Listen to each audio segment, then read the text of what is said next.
Praise the lord. ದೇವ ಮಕ್ಕಳೇ ಎಲ್ಲ ಚೆನ್ನಾಗಿದ್ದೀರಾ? ದೇವರ ನಾಮಕ್ಕೆ ಮಹಿಮೆ ಉಂಟಾಗಲಿ. ಈ ಬೆಳಗಿನ ಜಾವದಲ್ಲಿ ಒಂದು ವಾಕ್ಯನ ಓದಿಕೊಳ್ಳೋಣ. ಕೀರ್ತನೆ 23:4 ಹೇಳುತ್ತೆ, ನೀನು ಹತ್ತಿರ ಇರೋದ್ರಿಂದ ಕೇಡಿಗೆ ಹೆದರೇನು. ಹಲ್ಲೆಲೂಯಾ. ದೇವರ ವಾಕ್ಯ ಹೇಳುತ್ತೆ, ನೀನು ಹತ್ತಿರ ಇರೋದ್ರಿಂದ ಕೇಡಿಗೆ ಹೆದರೇನು. ಹೌದು, ದಾವೀದ ಭಕ್ತನು ಈ ರೀತಿಯಾಗಿ ದೇವರ ಸಮ್ಮುಖದಲ್ಲಿ ಧೈರ್ಯವಾಗಿ ಅವ್ರು ಹೇಳ್ತಾ ಇದ್ದಾರೆ, ನೀನು ಹತ್ತಿರ ಇರೋದ್ರಿಂದ ಕೇಡಿಗೆ ಹೆದರೇನು. ದಾವೀದನ ಕಾಲದಲ್ಲಿ, ದಾವೀದ ಅರಣ್ಯದಲ್ಲಿ, ಕಾಡುಗಳಲ್ಲಿ, ಮರುಭೂಮಿಗಳಲ್ಲಿ ಈ ರೀತಿಯಾಗಿ ದಾವೀದನು ಕುರಿ ಮೇಯಿಸುವಂಥ ಸಮಯಗಳಲ್ಲಿ ನೋಡ್ರಿ, ಎಷ್ಟೋ ತೋಳಗಳು, ಸಿಂಹ, ಕರಡಿ ಈ ರೀತಿಯಾಗಿ ಅನೇಕ ಮೃಗಗಳು ಕುರಿಗಳಿಗೆ ವಿರೋಧವಾಗಿ ಬರುವಾಗೆ ದಾವೀದನು ಏನು ಮಾಡ್ತಾನೆ, ಆ ಕುರಿಗಳನ್ನು ಕಾಯಲು ಕುರಿಗಳಿಗೆ ವಿರೋಧವಾಗಿ ಬರುವಂಥ ಆ ಸಿಂಹಗಳು, ತೋಳಗಳು, ಕರಡಿಗಳನ್ನು ಬಡಿದು ಅವುಗಳನ್ನ ಕೊಂದು ಅವುಗಳಿಂದ ಕುರಿ ಮರಿಗಳನ್ನು ಕಾಯ್ತಾ ಇದ್ದ. ಹಲ್ಲೆಲೂಯಾ. ಕಾರಣ ದೇವನು ದಾವೀದನ ಜೊತೆ ಇದ್ದಾನೆ. ಅದರಿಂದ ದಾವೀದ ಹೇಳ್ತಾನೆ, ನೀನು ಹತ್ತಿರ ಇರೋದ್ರಿಂದ ಕೇಡಿಗೆ ಹೆದರೇನು. ಹಲ್ಲೆಲೂಯಾ. ಈ ದಿನಗಳಲ್ಲಿ ನಾವು ಲೋಕದಲ್ಲಿ ನೋಡೋಗೆ, ಲೋಕದ ಎಲ್ಲ ಕಡೆಗಳಲ್ಲಿ ಕೇಡುಗಳು ಹೆಚ್ಚಾಗಿದೆ, ಆಪತ್ತುಗಳು ಹೆಚ್ಚಾಗಿದೆ, ಎಲ್ಲಿ ನೋಡಿದ್ರೂ ಅಪಾಯಗಳು ಹೆಚ್ಚಾಗಿದೆ. ಇಂಥ ಒಂದು ದಿನಗಳಲ್ಲಿ ದೇವ ಮಕ್ಕಳೇ, ನಮ್ಮ ಸಂಗಡ ಯಾರು ಇರಬೇಕಾದ್ರೆ ಯೇಸು ಕ್ರಿಸ್ತನು ನಮ್ಮ ಸಂಗಡ ಇರಬೇಕು. ಯೇಸು ಸ್ವಾಮಿ ನಮ್ಮ ಸಂಗಡ ಇರುವವರೆಗೂ ನಾವು ಯಾವ ಕೇಡಿಗೂ ಎದುರುಕೊಳ್ಳುವಂಥ, ಭಯಪಡುವಂಥ ಅವಶ್ಯಕತೆ ಇರೋದಿಲ್ಲ. ಆಮೇಲೆ ಹಲ್ಲೆಲೂಯಾ. ಕೀರ್ತನೆ 191:5 ಹೇಳುತ್ತೆ, ಹಗಲಲ್ಲಿ ಹಾರಿ ಬರುವ ಬಾಣಕ್ಕೂ ಕತ್ತಲೆಯಲ್ಲಿ ಸಂಚರಿಸುವ ವಿಪತ್ತಿಗೂ ಹಾನಿಕರದ ಮಧ್ಯಾಹ್ನದ ಕೇಡಿಗೂ ಅಂಜ ಕಾರಣವಿಲ್ಲ. ನಿನ್ನ ಮಗುಳಲ್ಲಿ 1,000 ಜನರು ಸತ್ತು ಬಿದ್ದರು, ನಿನ್ನ ಬಲಗಡೆಯಲ್ಲಿ 10,000 ಜನರು ಸತ್ತು ಬಿದ್ದರು, ನಿನಗೇನು ತಟ್ಟದು.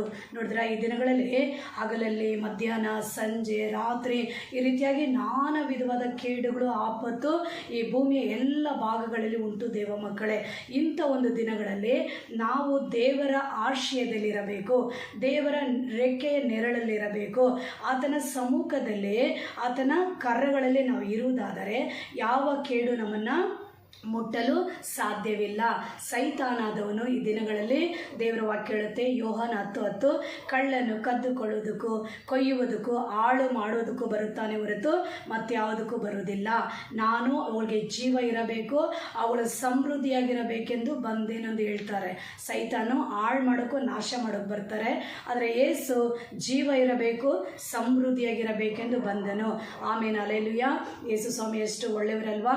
ಹಾಗಾಗಿ ಈ ಭೂಮಿಯಲ್ಲಿ ನಾವು ವಾಸ ಮಾಡುವಂಥ ಈ ದಿನಗಳಲ್ಲಿ ಎಲ್ಲ ಕಡೆಗಳಲ್ಲಿ ಕೆಡುಕುಗಳು ಹೆಚ್ಚಾಗಿರೋದ್ರಿಂದ ನಾವು ದೇವ ಸಮ್ಮುಖದಲ್ಲಿ ಏನು ಮಾಡಬೇಕು, ಅಧಿಕವಾಗಿ ಆತನ ರೆಕ್ಕೆ ನೆರಳಲ್ಲಿ ನಾವು ಇರುವುದಾದರೆ ಸುರಕ್ಷಿತವಾಗಿರ್ತೀವಿ. Hallelujah, hallelujah. ಈ ದಿನಗಳಲ್ಲಿ ಅಧಿಕವಾದ ನಾವೇನು ಮಾಡಬೇಕು, ಪ್ರಾರ್ಥನೆಗಳನ್ನು ಮಾಡಿ ಹೋಗೋರಾಗಿರಬೇಕು. ರಾತ್ರಿ ಸಮಯಗಳಲ್ಲಿ ಪ್ರಾರ್ಥನೆ ಮಾಡಿ ದೇವರ ಕರಗಳಲ್ಲಿ ನಮ್ಮನ್ನು, ನಮ್ಮ ಕುಟುಂಬಗಳನ್ನು ಒಪ್ಪಿಸಿಕೊಟ್ಟು ನಾವು ನಿದ್ರೆ ಮಾಡುವರಾಗಿರಬೇಕು. ಹೊರಗಡೆ ಹೋಗುವಾಗಲೂ ಸಹ ಎಲ್ಲವನ್ನೂ ದೇವರ ಕರಗಳಲ್ಲಿ ಒಪ್ಪಿಸಿಕೊಟ್ಟು ನಾವು ಹೊರಡುವರಾಗಿರಬೇಕು.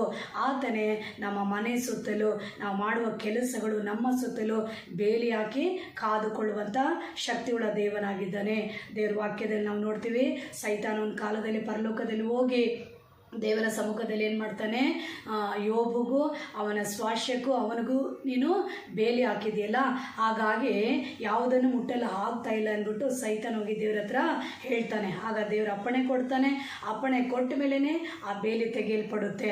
ಹೌದು ದೇವ ಮಕ್ಕಳೇ, ಈ ದಿನಗಳಲ್ಲಿ ದೇವರು ನಮ್ಮ ಸಂಗಡ ಇರುವಾಗೆ, ನಾವು ಪ್ರಾರ್ಥನೆಗಳು ಮಾಡುವಾಗೆ, ಸ್ತುತಿ ಆರಾಧನೆಗಳು ಮಾಡುವಾಗೆ, ದೇವರ ವಾಕ್ಯಗಳನ್ನು ಕೈಗೊಳ್ಳುವಾಗೆ, ದೇವರನ್ನ ಅಧಿಕವಾಗಿ ನಾವು ಮುಂದಿಡುವಾಗೆ ನಾವು ಏನು ಮಾಡ್ತೀವಿ, ಆತನ ರಕ್ತ ಕೋಟೆ ಒಳಗಡೆ ಇರ್ತೀವಿ, ಆತನ ಮಹಿಮೆ ಒಳಗಡೆ ಇರ್ತೀವಿ, ಆತನ ಪ್ರಸನ್ನತೆಯಲ್ಲಿ ನಾವಿರ್ತೀವಿ, ಆತನ ರೆಕ್ಕೆ ನೆರಳಲ್ಲಿ ನಾವು ಸುರಕ್ಷಿತವಾಗಿರಲು ಸಾಧ್ಯವಾಗುತ್ತೆ. ದೇವ ಮಕ್ಕಳೇ, ಈ ದಿನಗಳಲ್ಲಿ ಅಧಿಕವಾಗಿ ದೇವನ ಪ್ರೀತಿಸ್ರಿ.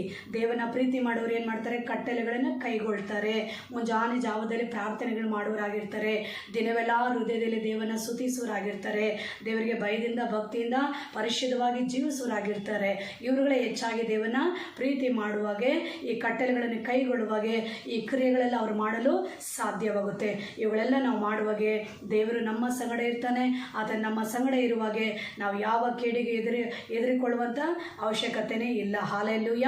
ನಮಗಿರೋದಾಗ ಎಷ್ಟೇ ಆಯುಧಗಳೆದ್ದು ಬಂದರೂ ಯಾವುದು ಫಲಿಸುವುದಿಲ್ಲ. ನಮಗಿರೋದಾಗ ಶತ್ರು ಬಾಣಗಳು ಎಷ್ಟೇ ಹಾರಿ ಬಂದರೂ ಅದು ನಮ್ಮನ್ನು ತಾಕಲು ಸಾಧ್ಯವಿಲ್ಲ. ಯಾಕಂದರೆ ನಾವು ಯೇಸುವಿನ ರಕ್ತ ಕೋಟೆಯಲ್ಲಿದ್ದೀವಿ, ಆತನ ಪ್ರಸನ್ನತೆಯಲ್ಲಿ ಇರ್ತೀವಿ, ಆತನ ರೆಕ್ಕೆ ನೆರಳಲ್ಲಿ ಇರ್ತೀವಿ. ಈ ರೀತಿಯಾಗಿ ದೇವರ ಕರಗಳಲ್ಲಿ ನಾವು ಇರುವಾಗೆ ಯಾವ ಶಕ್ತಿಗಳು, ಯಾವ ದುಷ್ಟ ಕಾರ್ಯಗಳು ನಮ್ಮನ್ನು ಮುಟ್ಟಲು, ನಮಗೆ ಕೇಡು ಮಾಡಲು ಸಾಧ್ಯವಾಗುವುದಿಲ್ಲ. ಹಾಲೆಲೂಯ. ಯೇಸುವೆ ನಮಗೆ ಬಂಡೆಯಾಗಿದ್ದಾನೆ, ಕೋಟೆಯಾಗಿದ್ದಾನೆ, ಆಶಯ ದುರ್ಗವಾಗಿದ್ದಾನೆ. ಆತ ನಮ್ಮ ಸಂಗಡ ಇರುವವರೆಗೂ ಈ ಜಗತ್ತಿನಲ್ಲಿ ಯಾವ ಕೆಡುಕುಗಳು ನಮ್ಮನ್ನು ಮುಟ್ಟಲು ಸಾಧ್ಯವಿಲ್ಲ ಮಕ್ಕಳೇ. ಹಾಗಾಗಿ ಈ ದಿನಗಳಲ್ಲಿ ಭಯಪಡಬೇಡಿ. ಯಾವ ವಿಷಯಗಳಲ್ಲಿ ಕಳವಳ ಪಡಬೇಡ್ರಿ, ಭಯಪಡಬೇಡ್ರಿ. ಎಲ್ಲ ಸಮಯದಲ್ಲಿ ದೇವನ ಸ್ತುತಿಸಿಕೊಂಡಿರ್ರಿ. ಎಲ್ಲ ಸಮಯದಲ್ಲಿ ದೇವರ ವಾಕ್ಯನ ಧ್ಯಾನಿಸ್ರಿ. ಎಲ್ಲ ಸಮಯದಲ್ಲಿ ದೇವರ ಮರೆಯಲ್ಲಿ ಆಶಯದಲ್ಲಿ ನೀವು ಆತನ ಪಾದದಲ್ಲಿ ಇರುವಾಗೆ ದೇವರೇ ನಿಮ್ಮನ್ನು ಆವರಿಸಿಕೊಂಡು ಮಾರ್ಗ ನಡೆಸುವ ಶಕ್ತಿಯುಳ್ಳ ದೇವನಾಗಿರ್ತಾನೆ. ಆಮೇಲೆ ಹಲ್ಲೆಲೂಯ. ದೇವ ಮಕ್ಕಳೇ, ಈ ಬೆಳಗಿನ ಜಾವದಲ್ಲಿ ಈ ವಾಕ್ಯಗಳನ್ನು ಕೇಳಿಕೊಂಡಿರಂಥ ನಿಮ್ಮ ಪ್ರತಿಯೊಬ್ಬರುಗಳನ್ನು ದೇವರ ಅಧಿಕವಾಗಿ ಆಶೀರ್ವದಿಸಲಿ. ಸಣ್ಣ ಪ್ರಾರ್ಥನೆ ನಾವು ಮಾಡಿಕೊಳ್ಳೋಣ. ಸರ್ವಶಕ್ತನಾಗಿರೋ ತಂದೆ, ಬೆಳಗಿನ ಜಾವದಲ್ಲಿ ಈ ವಾಕ್ಯವನ್ನು ಕೇಳಿಕೊಂಡಿರೋಂಥ ಪ್ರತಿಯೊಂದು ಮಕ್ಕಳನ್ನು ನೀನು ಆಶೀರ್ವದಿಸಪ್ಪ. ಎಲ್ಲರಿಗೂ ಧೈರ್ಯ ಕೊಡು ಸ್ವಾಮಿ. ಎಲ್ಲರಿಗೂ ಕರ್ತಾವೆ ನಿನ್ನ ಹಸ್ತದಲ್ಲಿ ಇಟ್ಕೊಂಡು ಅವರುಗಳನ್ನು, ಅವರ ಕುಟುಂಬಗಳನ್ನು, ಅವರ ಮಕ್ಕಳನ್ನು, ಅವ್ರು ಮಾಡುವ ಕೆಲಸ ಕಾರ್ಯ, ವ್ಯಾಪಾರ, ಬಿಸ್ನೆಸ್ಸು, ಪ್ರತಿಯೊಂದು ಕಾರ್ಯಗಳನ್ನು ಅಪ್ಪ ನೀನೇ ನಿನ್ನ ಕರಗಳಲ್ಲಿ ತೆಗೆದುಕೊಂಡು ಎಲ್ಲರನ್ನ ಆಶೀರ್ವದಿಸ್ರಿ. ಯಾರಿಗೆ ಯಾವ ಕೇಡುಗಳು ಸಂಭವಿಸದಾಗೆ, ಸೈತಾನ ಕ್ರಿಯೆಗಳ ಆಳ್ವಿಕೆ ನಡೆಯದಾಗೆ ಪವಿತ್ರಾತ್ಮ ದೇವ ಎಲ್ಲರನ್ನ ಆಳ್ವಿಕೆ ಮಾಡ್ರಿ, ಎಲ್ಲರನ್ನ ಮಾರ್ಗ ನಡೆಸ್ರಿ, ಎಲ್ಲರನ್ನ ಆಶೀರ್ವದಿಸ್ರಿ. ಎಲ್ಲರೂ ನಿನ್ನೊಟ್ಟಿಗೆ ನಿನ್ನ ಕರಗಳಲ್ಲಿ ಸುರಕ್ಷಿತವಾಗಿರುವಾಗೆ ಕಾದು ಮಾರ್ಗ ನಡೆಸ್ರಿ. ಹಾಗೇ ಮಾಡಿ ಪ್ರಾರ್ಥನೆ ಕೇಳಿದಾಗ ಸ್ತೋತ್ರ. ಯೇಸು ಕ್ರಿಸ್ತುವಿನ ನಾಮದಲ್ಲಿ ತಂದೆ, ಆಮೆನ್. ಈ ಬೆಳಗಿನ ಜಾವದಲ್ಲಿ ಈ ವಾಕ್ಯ ಕೇಳಿಕೊಂಡಿರೋಂಥ ಎಲ್ಲ ದೇವ ಮಕ್ಕಳು ನಿಮ್ಮನ್ನು ಆಶೀರ್ವದಿಸಲಿ. ಈ ವಾಕ್ಯಗಳು ಅನೇಕರಿಗೆ ಶೇರ್ ಮಾಡಿ, ಮತ್ತು ದೇವರು ನಿಮ್ಮನ್ನು ಅಧಿಕವಾಗಿ ಆಶೀರ್ವದಿಸಿ ಅನೇಕರಿಗೆ ನೀವು ಆಶೀರ್ವಾದ ನಿಧಿಗಳಾಗಿ, ಸಾಕ್ಷಿಗಳಾಗಿ ಬಾಳಿ ಬೆಳಗುವ ಹಾಗೆ ಕರ್ತನ ಸಮ್ಮುಖದಲ್ಲಿ ಹೆಚ್ಚಾಗಿ ಪ್ರಾರ್ಥನೆ ಮಾಡಿರಿ. ದೇವರು ನಿಮ್ಮನ್ನು ಮಾರ್ಗ ನಡೆಸ್ತಾನೆ. ಹಲ್ಲೆಲೂಯಾ. ಈ ವಿಡಿಯೋನ ನೋಡಿಕೊಂಡಿರೋಂಥ ಪ್ರತಿಯೊಬ್ಬರು ಲೈಕ್ ಮಾಡಿ, ಸಬ್ಸ್ಕ್ರೈಬ್ ಮಾಡಿ. ಆಮೇಲೆ